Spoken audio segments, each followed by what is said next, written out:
Hello' গাইছ, এয়া grass cup মাছ এটা আজি কিনি আনিলোঁ। আজি আমাৰ ওচৰতে পুখুৰী সিঁচিছিলে, কিন্তু বতৰ বহুত ডাৱৰীয়া আছিলে, তথাপিও সিঁচি মাছ ধৰিলে।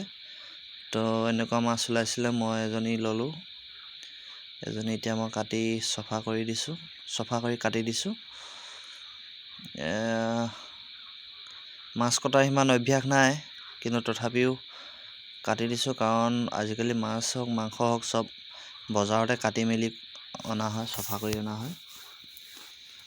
দেখিছে, গ্ৰাছ কাপ মাছটো খাবলৈ বহুত ভাল লাগে। এয়া দেখিছে, আমাৰ বেটীয়ে ক'লে আজি গ্ৰাছ কাপ মাছটোকে খাওঁ বুলি, ডাঙৰ মাছটোকে। তো মোৰো খাব ইচ্ছা গৈ আছিলে।